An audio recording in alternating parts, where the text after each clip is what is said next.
자, 우리가 역학을, 명리를 공부하면서 우리가 뭐를 공부하는지 알아야 되거든요. 우리가 진입명리 강론 1권을 통해서 명리학은 무엇이라는 것을 우리가 알았습니다. 2권을 통해서 명리학이 구성하고 있는 청감과 지지에 대한 어떤 세세한 이야기들을 해봤고요. 3권에 들어와서는 시신이라 하는 용신이나 격국이나 이런 이야기를 좀 하고 있습니다. 여러분, 명리학이 뭐라고 생각하세요? 명리학. 여러분들이 정의하고 계시는 명리학이 뭐냐? 흔히들 명리학이라 그러면 사람이 태어난 년월일시 사주 내기둥을 가지고 거기서 일간의 강약과 희기를 따라서 인간의 생로병사를 논하는 것이 명리학이다라고 이야기를 합니다.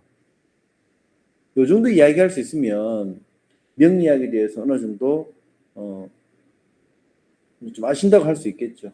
그래서 명리학이라 그러면 인간의 사주팔자를 논하는 것이고, 사주팔자라는 것은 년월일시라는 육식갑자로 구성되어 있는 간지 내기둥이 사주라 그러고, 그 중에서 다시 천간과 지지를 나눈 것을 8자를 말해서 사주팔자라고 말하기도 합니다. 그렇지만 그것은 명리학에 대한 효과를 말하는 것이지 명리학을 정의하는 것은 아닙니다. 여러분들이 명리학에 대해서 혹자가 여러분들에게 오신 선생님들이 여기서 나이가 굉장히 어린 분도 계시고 연세 드신 분도 계십니다. 분명히 여러분들이 명리학을 공부하고 계신다면 여러분들의 사모님들께서 혹은 여러분들의 남편분께서 혹은 여러분들의 자녀분들께서 여러분들의 친구분께서 언니나 누나 동생분들께서 여러분께 물어봤을 겁니다. 명리학이 무엇이냐라고 했을 때 여러분 과연 뭐라고 대답을 하시겠습니까? 여러분들은 사주팔자를 공부하는 것인데 사주팔자에 대한 학문이다. 사주팔자를 연구하는 학문이다라고만 이야기하시겠습니까? 그렇게 틀린 말씀은 아닙니다만은 우리는 명리학에 대한 정확한 정의를 그렇게 내릴 수는 없다는 거예요. 제가 여러분께 명리학에 대한 정의를 간략히 말씀드리면 명리학이라는 것은 북극성을 기준으로 해서 북두칠성이 동서남북 28수의 방향에 따라서 운행을 하고 있습니다. 운행을 하고 있는 가운데에 거기에 오행성이 같이 돌고 있어요. 28수라고 하는 고준대 별자리가 있는 반면에 12지지라고 해서 12가지 방향으로 영역을 구분화시켰습니다. 그래서 28수는 고정되어 있는 별은 많습니다만은 28수는 움직이는 게 아니고요. 고정되어 있는 별입니다. 행성이 아니고 항성이죠. 그 28수를 12가지 방향으로 구분 지었습니다. 12가지 방향으로 구분 지은 것은 그 12지지가 별을 나타내는 것이 아닙니다. 12지지는 어떤 방향과 공간을 나타내는 거예요. 12지지는 방향과 공간을 나타내는 것이다. 12지지 자체가 유기물이 아니다. 그러니까 유체물이 아닌 거죠. 28수는 유체물을 하는 반면에 12지지는 눈으로 확인되는 대상이 아닙니다. 이거. 그러면 북극성을 중심으로 북두칠성과 북오행성이 12지지라는 공간 속에서 이거 순환을 하는데 우리가 순환하는 것을 어떻게 관찰을 하느냐? 해와 달이 교차하는 가운데에 해와 달이 교차하면서 거기서 시간이 발생합니다. 시간이 발생하고 해와 달이 교차하면서 발생하는 시간에 따라서 오행성과 북두칠성이 뱅글뱅글 돌아가면서 어떤 공간을 지배하게 되어 있어요. 그래서 오행성이 시간이 해와 달의 교차에 따라 시간이 바뀌어감에 따라서 어떤 공간을 지배할 때 그 공간을 지배할 때 일어나는 현상들을 한 나라의 흥망성쇠라든가 그 개인에 대한 흥망성쇠라든가 어떤 조직과 단체에 대한 흥망성쇠를 풀이해내는 것을 우리가 명리학이라고 정의한다는 거예요. 이것이 여러분들이 정확하게 말씀드린 이것이 명리학의 옳은 정의법입니다.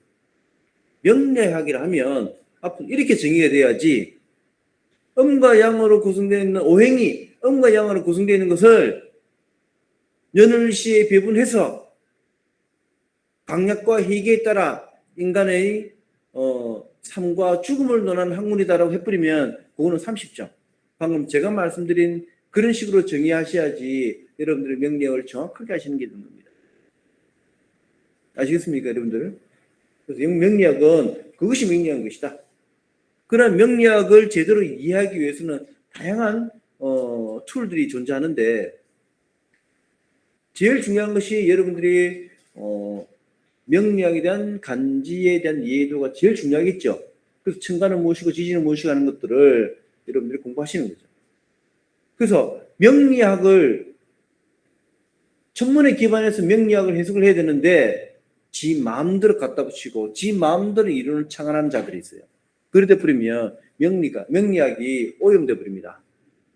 명리학이 오염돼 버리면 안 되거든요. 그래서 이것을 제대로 해석하기 위해서 많은 노력을 해야 되고 공부를 해야 되는데 여러 사람들이 이것을 공부를 하다 보니 각자의 주장들이 조금씩 다를 수는 있어요. 그래서 여러분들이 정도에 따라서 명리학을 이해하고 따라가신다면 반드시 큰 깨달음이 있을 것이라 제가 믿어 의심치 않습니다. 우리는 간지에 대한 중요성을 지난 2군을 통해서 충분히 습도를 했고요. 이 간지를 토대로 한 여러분들이 명리학이 발전되면서 이 간지들이 어떻게 구성되어 있느냐, 어디에 따라 귀결되고 어디를 쫓아가느냐에 따라서 어떤 진여비결까지 연결이 되겠죠, 그죠? 자, 이러한 진여비결의 원리는 생명체가 이 세상에 나면서 숨을 쉬기 위해서 몸부림치고 발버둥 치는 호흡할 수 있는 그 구멍이 있어요. 그 구멍을 찾는 거거든요. 여러분들 있잖아요. 어릴 때 장난을 치다 보면 형아나 누나나 언니나 이런 분들이 여러분들이 이불 속에 딱 갖다 놓고 이불 속에 돌도 말아놓고 막 위에서 장난친다고요. 그럼 숨을 못 쉬겠죠. 그럼 살아남기 위해서 어떤 숨구멍을 통해서 숨을 갖다 쉬고 있어요. 그 숨구멍을 찾아야 돼. 그죠?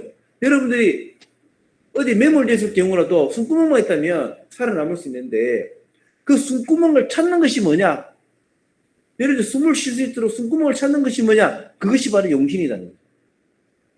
숨구멍을 찾는 것이 희신이 되고 용신이다. 즉 희용신이 생명체가 생명을 이어가기 위한 생명을 영위할 수 있는 생명이 영위할 수 있고 살아남을 수 있는 숨구멍이 되는 것인데 그것을 우리가 희용신이라 한다. 그럼 격은 뭐냐? 격이라고 하는 것은 그 명식이 갖춰져 있는 프레임이 뭐냐? 우리 그 집을 따지면 뼈대가 뭐냐? 뼈대가 뭐냐 하는 것을 격이라고 하는 겁니다. 우리는 그 뼈대 속에서 살아가기 때문에 격을 알아두면 편리하다. 다시 보면 격이라고 하는 것은 내비게이션이라고 보면 돼요. 제가 어젯밤과 오늘 낮에 그 롯데백화점을 갔다 왔습니다. 롯데백화점 6층에 가면 하이마트가 있는데 하이마트에 물건 조금 교환한다고 이제 갔었는데 롯데백화점 안에 들어가면 1층에 뭐가 있고 2층에 뭐가 있고 3층에 뭐가 있고 4층에 뭐가 있고 5층에 뭐가 있고 6층에 뭐가 있고 등등등 해서 있잖아요. 저 9층에는 뭐가 있고 10층에 뭐가 있고 12층에 뭐가 있고 등등등 알 수 있잖아요. 그게 구조를 안다면 내가 필요한 곳에 찾아간다.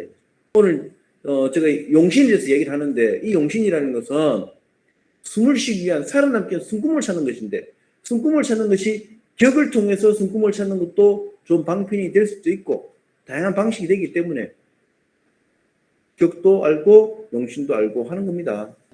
그 가운데에서 생명체가 살아남기 위해 숨을 까딱까딱 쉬고 있는 희용신 중에서 딱 얹혔다. 돼지고기를 먹고 뭔가 딱 얹혀서 내려가다네 올라가다 하고 내려가다 하나 딱 멈춰버렸어요. 이 순간 어디를 뚫어야 돼? 어디를 뚫을까?